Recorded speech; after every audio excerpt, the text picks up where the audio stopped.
So I have a series of questions, but I want to frame it this way. There was a time when you were at Procter & Gamble that you basically checked all the boxes. I mean, you knew all the different questions, and before you took step number one, you filled in all those boxes. There was certainty. Well, there's not certainty anymore. I mean, the ground moves very quickly. I mean, in both industries you folks are in, things can happen out of your control and you got to react. So with that in mind, I do have some particular questions, but I'd like to think about it in that context. So Lisa Baird, this is gonna be interesting. I can't just call you Lisa, right? Okay. So Lisa Baird, important skills that traditional business leaders can get out of sports. You've talked about the playbook and so forth, but how do I translate that into a startup or established business? What do you think? I think the most, I don't know if it's a skill, but it's a perspective that you get with sport. Sometimes in companies, and I've experienced it, I've been in big global companies like GM and IBM, your perspective can be very internal. You're making your case, you're working in a lot of internal meetings, you're really navigating kind of big complex matrices sometimes. With sports, you are always forced to look at the external. The customer, the stakeholders, everything about you really faces externally. And I think that external perspective, the ability to continually be judging yourself against what is happening external in the world, is something that I think is a balancing skill that use, because we all know that when you're focused on the customer or other stakeholders, you're going to win. So I would say that to me, as challenging as it is to always react and to the unpredictable world around you, focus on the external really has benefited me. Gotcha. So, Lisa Gevelber, as we think about, again, the ground moving beneath you, what do you think the most valuable and versatile skills are going to be for the next decade? I mean, that's a long time away, but maybe tomorrow. Let's start with tomorrow and then move away. Oh, are you on mute? Did you, hold on, can we? How about now? There you go, go ahead. Yeah, it's such a good question. I spend a lot of time talking to my own team about how they should focus on their strengths and, not worry so much about their weaknesses. But I always tell them there's kind of two core skills that no matter if it's in the strengths column for you or it's in the needs improvement column for you, you need to focus on. And those two things are the ability to write and communicate effectively, which I learned at P&G. I definitely didn't learn that in school. And I tell people, it's not about creative writing and being a great copywriter. It's about communicating effectively a strategy and a point of view and a plan. And so that's one thing that I tell people. And I think it doesn't matter what industry you're in or what level in the organization you're at, this ability to write and communicate effectively is just super important. But the other thing that I think is really important is kind of really understanding data and being able to apply some critical thinking to it. There's just more data in our world than there has ever been before, and that trend is going to continue. And to be effective, I think, at any job, you have to be able to look at the data and decide, what to do about the data that you're seeing. So, one example for us when we were thinking about how we wanted to make a difference in the world related to economic opportunity was we started digging into the data. Like I personally literally spent time in the Bureau of Labor Statistics database trying to understand what was happening in the job market in a way that would give us a clue in terms of how to help. And we found this kind of focusing fact around 2/3 of Americans never getting a college degree, which is, 80 million Americans who feel locked out of good jobs. And we thought, well, that's a problem. And that's a problem we think we can do something about. And so throughout the project, we just kept leaning into the data. And I think understanding data and taking, a critical thinking approach to it is something that all of us in our careers benefit from. It's the same thing I tell my kids, you got to really understand there's lots of data in the world. To be even a good citizen these days, I think you need to be able to understand and process data and use it to make good decisions. You know, one of the things I've been doing our last several years is actually teaching the one-page memo workshop. And what I've evolved to in talking to the students is stop thinking about writing as primarily a means of communication. Think about writing as a way to develop and challenge the ideas to decide whether you want to communicate it. You know, so look at that data, look at that, and figure it out. Back to you, Lisa Baird. Obviously, the pandemic has turned the world on its head, but two sides of the same coin: problem, opportunities. What do you see as opportunities that have kind of opened up as a result of this new look, this new world, and this new reality? You know, it's a great question. I sit on the board of two companies. One is very different companies. One is motocross and mountain biking. And when the pandemic hit, we were completely taken aback at how quickly people started to gravitate to outside sports, right? To outside sports participation. In fact, what we started to see was this massive trend of people looking to get outside, which, by the way, is a macro trend that's staying right now. And we pivoted really quickly to how we were able to actually work and supply and create an entirely new business construct to take advantage of the fact that outdoor sports was going. This was everything that we did to change the channel. So it's like always making sure you're looking for that insight and perspective. Another company, completely different, a small, we are in the business of payment, hardware and software payments for kind of what was the vending machine business, a company that was called USA Technologies. And the pandemic hit, schools closed, businesses closed. There was no more there. You know, the vending machine business was hit really hard. Well, at the same time, we looked at an opportunity, which was, as we saw what was going to happen is a really tight labor market coming out of this.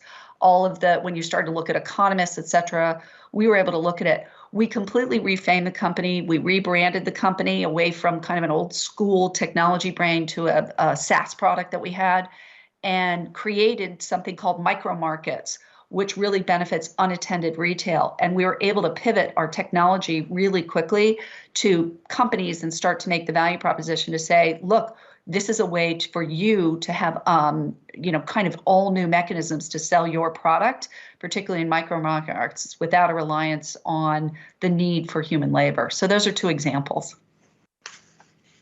If I don't get a UPS delivery, the driver comes to the door to see if anything's wrong, because it's every day there's something that shows up.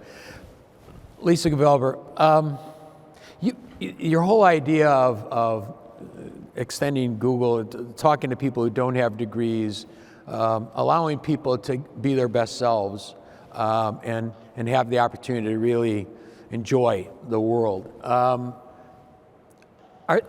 particular barriers to certain diverse groups? I mean, obviously there are, but how do you address that? Because it's more than just education, obviously. It's more than just training. There are other barriers. How are you guys dealing with that, or how would you suggest other companies, some of our members and guests, how would they deal with it? What do you think? Yeah, it's such a good question. I think it actually starts with, how do we think about what's required for a job? So as a company, I think degrees have become this proxy that companies use in their hiring. And, college degrees are an amazing thing, right? They're a great path. They just can't be the only path for Americans. The economics of the system just don't work for everyone, and the structure of the system doesn't work for everyone. And so I think one of the key things people don't realize is the minute you put a bachelor's degree requirement on a job, you eliminate about 70% of African Americans. You eliminate about 80% of Latinos in this country. And so I think the first thing that I encourage everyone to do is think differently about the requirements that we're setting. And, if we can all remove, for example, this degree requirement, I think that really goes a long way toward creating opportunities for folks. And then I think once we have this amazing diverse talent within the organization, we have to really focus on retention. We have to really focus on advancement. Like we all work so hard on our hiring to make sure that our teams look like our users, right? But I think it's a lot more than that. I think we have to make sure we're really creating a sense of belonging and community in our organizations, and the kinds of mentoring and really nurturing that goes into people's careers. I think we were also lucky to grow up at a place like P&G, where the promote from within culture meant that they had to invest in all of us, right? Because the whole future of the company relied on it. And I think there's goodness in that a lot of companies could learn from, right? Just this whole idea that the future of your company is the talent you have here today, and making sure that we're investing in that talent. I understand the point you make about, hey, let's take that bachelor's degree, that MBA off the requirement list. What do you replace it with? The difficulty is now you've got this massive audience. What's the filtering? How do you deal with that part? Because I understand, yep, I agree with you. Does something replace it? Is it process? Are there other metrics? Are there other things that HR people and hiring managers ought to be doing? What do you think? Yeah, this is a whole huge field. There's lots of people studying it, actually. And I think the trend is quite positive, which is it's a trend toward what they call skills-based hiring instead of, degree-based hiring. And so lots of organizations are coming up with ways to measure these skills. Our particular program is a shorter term credential. So most people finish the Google Career Certificates in 3 or 6 months, right? But built into that credential, and this is something we felt really strongly about, are over 100 assessments. And you have to get an 80% or higher on all the required assessments in order to earn the certificate. So we built the certificate in a way that it works for working adults. You do it on demand, online, on your own time.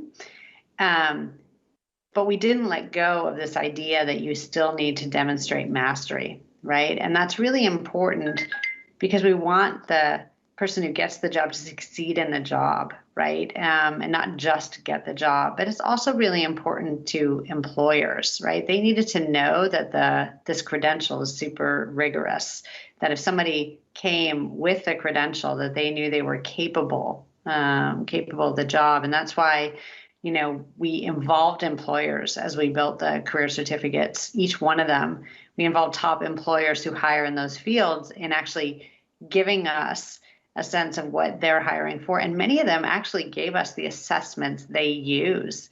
So Deloitte, for example, gave us the assessment they use to understand if someone is a capable data analyst using SQL and R. And so we just built that assessment right into the certificate. And now the Google Career Certificate for Data Analytics is a preferred hiring credential, at Deloitte, because they know it meets their needs. But I think more and more we're going to see things like that. And I actually think that is a creator of opportunity, this whole idea of skills-based hiring. I think it'll really help level the playing field. Terrific. Lisa Baird, technology is just everywhere. In fact, I was watching a college football game just the other day, and one of the announcers said, "Why do we still use chains to measure the 10 yards? Don't we have like lasers? Can't we figure this out?" So how is technology disrupting sports? What do you think? That's pretty funny. I think the question is how is technology not disrupting sports?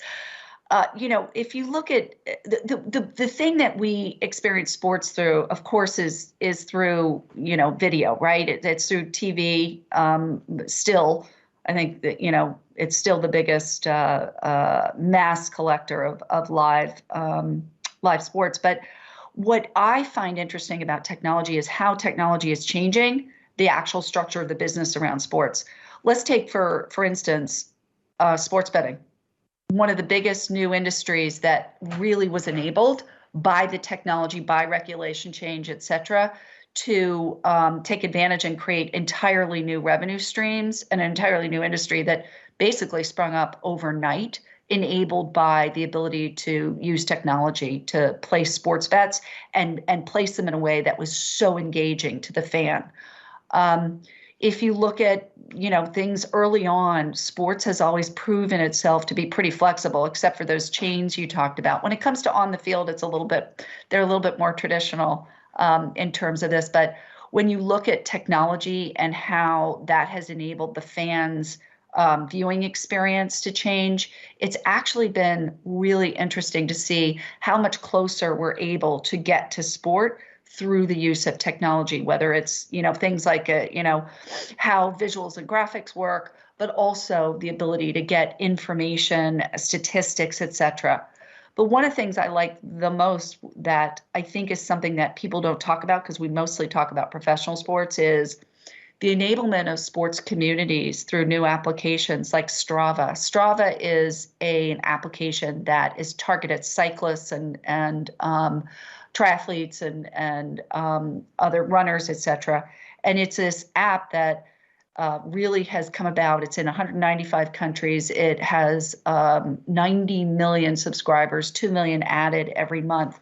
And the technology is allowing people to now take their individual sports and create massive communities around it.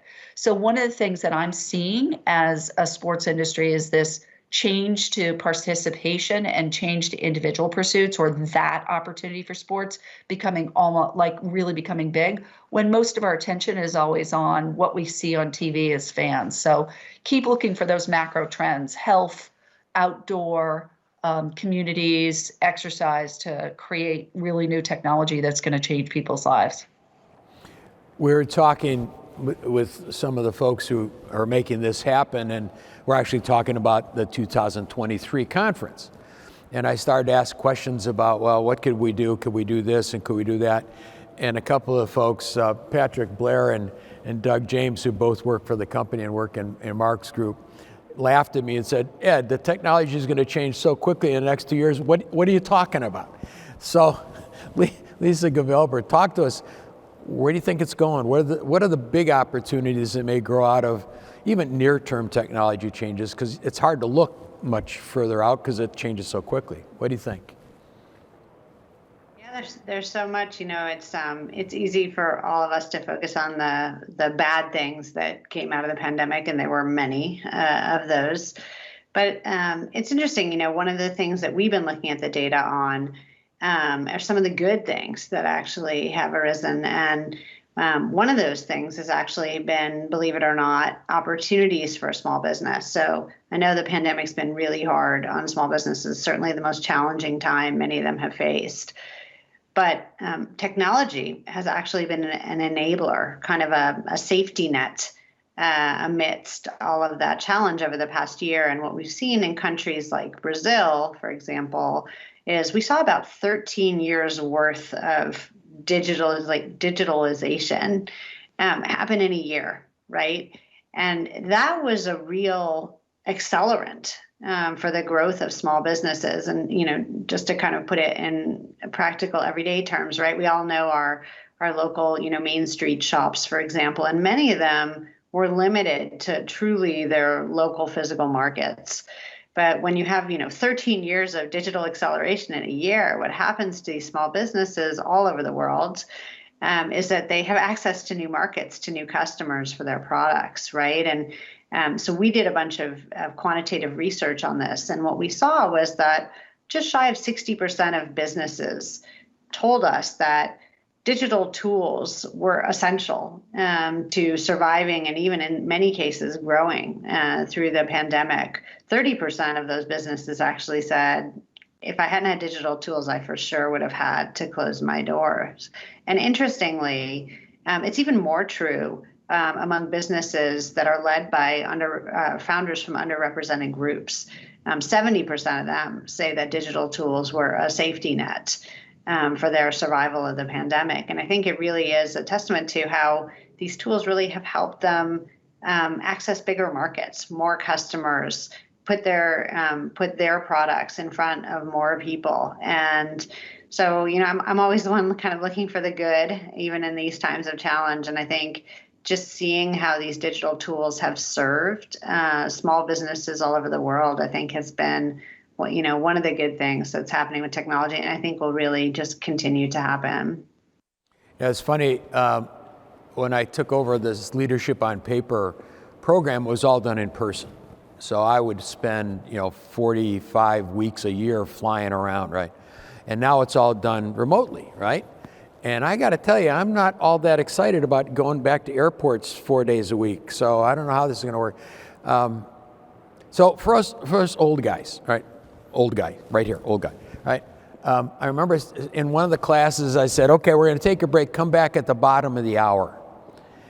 And there was the blank stares on the screen, and then somebody all of a sudden said, oh, he means analog, because nobody has, the hands on their watch.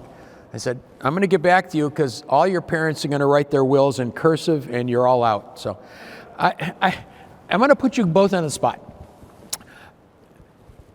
Lisa, Baird, I want you to ask the one burning question you have for Lisa Gevelber. Oh, you are. And you're going to get it Lisa. next, so be prepared. She got stuck with the first one, so. Okay, Lisa, I have to say this for anybody that works at Google. Google sits, like, you are the internet, right? You really created, you're doing the internet. As you sit at this company and you're engaged in these incredible programs to make skill-based talent bring into it, like, how do you feel being part of a company that has such power and influence over everything we do every day? I mean, how does that feel as an employee? So it's a personal question. Yeah, it's funny. So I've been at Google over 11 years now, and I still remember when I joined the company at the very beginning, and I've always been in awe of the information that Google puts at people's fingertips and how it helps people like small businesses. And so those were some of the reasons, of course, that I joined. And when I got there, the company wasn't an old company, certainly not an old established company, but it also wasn't a new company anymore. And one of the things I was most taken aback by was how incredibly purpose-driven people were who worked there. There's an incredible war for talent in Silicon Valley. And anyone who's working at Google could get a job in lots of other places, and probably with a bigger title than the one they have at Google. And the thing that keeps people at Google is this connection to the mission and the purpose. And that is as true today, as it was when I got there 11 years ago. And I think it's what keeps people there. When you're at Google, you are thinking about, how do we help people anywhere in the world get better access to better information? How do we help people everywhere in the world, learn anything they want to learn, whether that's on Google or even on YouTube? Right. I think, I personally was in awe as my daughters went through high school to watch that a lot of the way that my daughters learned American history, in their junior year was watching Crash Course on YouTube. Right. It was watching the Green Brothers teach them history in an entertaining and engaging way, and we see that on YouTube all the time, right? Whether it's schoolwork, like what the example I just gave, or people are figuring out, how do you retile your bathroom? How do you learn the latest hot dance? All of these things are available at our fingertips in a way that was just not really possible before. I don't know the last time any of you went to the library, but one of my kids was assigned a project where they had to actually go to the library to find some information instead of using the internet. And you go to the library and the book's checked out, you don't have access to it. Lots of people don't have easy access to get to a library. And so this whole idea that the information is right at your fingertips, I think, is an incredible gift to the world. And I think at Google, what you feel is people have a very intense sense of responsibility around doing the work, around enabling the mission, making sure that everyone can access the best, most useful information in the moment that they need it. So that's kind of how it feels when you're there, and it feels that way today, and it felt that way to me 11 years ago when I arrived. That's a pretty neat feeling, I can imagine. Okay, your turn. What do you want to ask Lisa? So it's so funny. So Lisa and I had a fun conversation the other day about sports as well. But both of my daughters are Division I athletes, and so Lisa was giving me some advice. So I guess my question that maybe you can share with the rest of the audience too is you've dealt with tons of athletes of all kinds, Olympians, football players, obviously elite women's soccer players, of which my family are huge fans. What's the advice that you give young athletes as they're starting out in their career? Yeah, you know what? I think it's one that a lot of people give athletes, because sports does occupy this really important place in everybody's lives, and we always pay attention to the sports we watch as fans. But I see great upside, and I also see challenges for kids who choose sports as almost a career at a young age. There's a lot of intensity about the choice of sport for kids, or sports as kids, and they sometimes get on that path of becoming like a really committed athlete, headed for college to play, sports or something. And I'm always pretty pragmatic with parents, which is sports is a means to an end for most kids. There's very, very, very few people in the world that can actually become an elite athlete. So I'm always asking parents to take a step back and think of what is it that you're helping your child do in addition to playing sport for all the good that it does, right? It becomes an organizer of life. It develops discipline, commitment, teamwork, integrity. There's all these things that sports does. But I guess I always try and balance the enthusiasm we have for our children to be competitive and succeed on the field of play with kind of a cautionary note to make sure that your child has a different end than just being an athlete. So it's more, I would say, advice from a mom.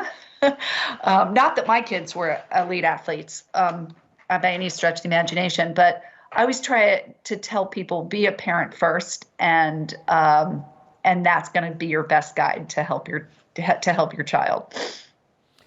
We've got a couple of minutes left, and I guess you can't have two outstanding, successful women on a stage like this without asking you, what are the barriers? What has to change? How do you help younger women get to the point you are and beyond? So, Lisa Gevelber, let me start with you, and then we'll hear Lisa Baird. So go ahead.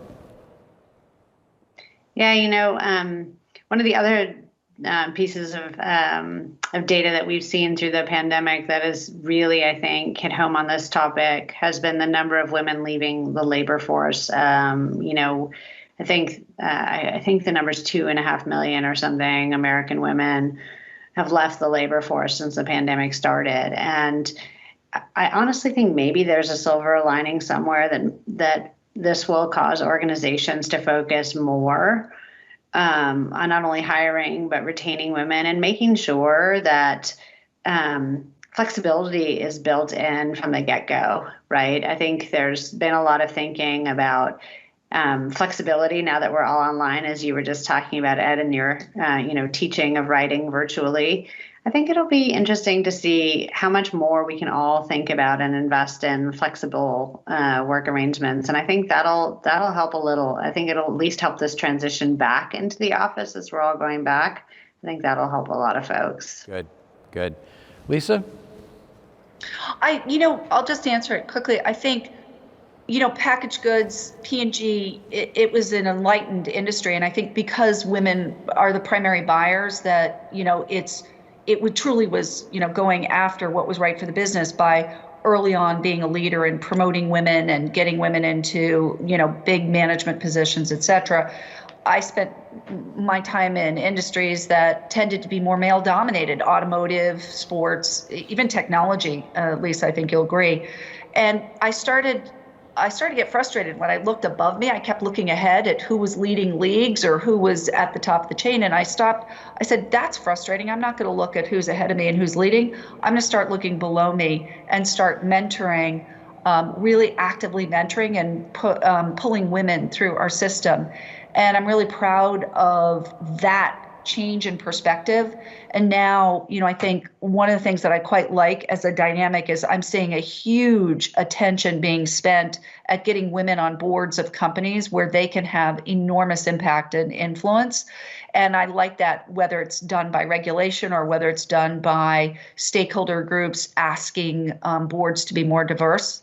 I'm lucky to be on a board of a public company, Cantaloupe, the payments company, and we were just recognized because more than half of our board members are women coming from the finance industry. So I like the trends that I'm seeing, but we all have to mentor hard and mentor more women and push them into positions of leadership. Very good. Well, listen, this has been a fun. I really enjoyed it. It's lovely to see you both again. Next time we'll do this, Washington, D.C., just put it on your calendar. We'll figure out the dates and we'll see you together. And as John Pepper says, we'll do some handshakes and hugs. And thank you so much. Thank you both.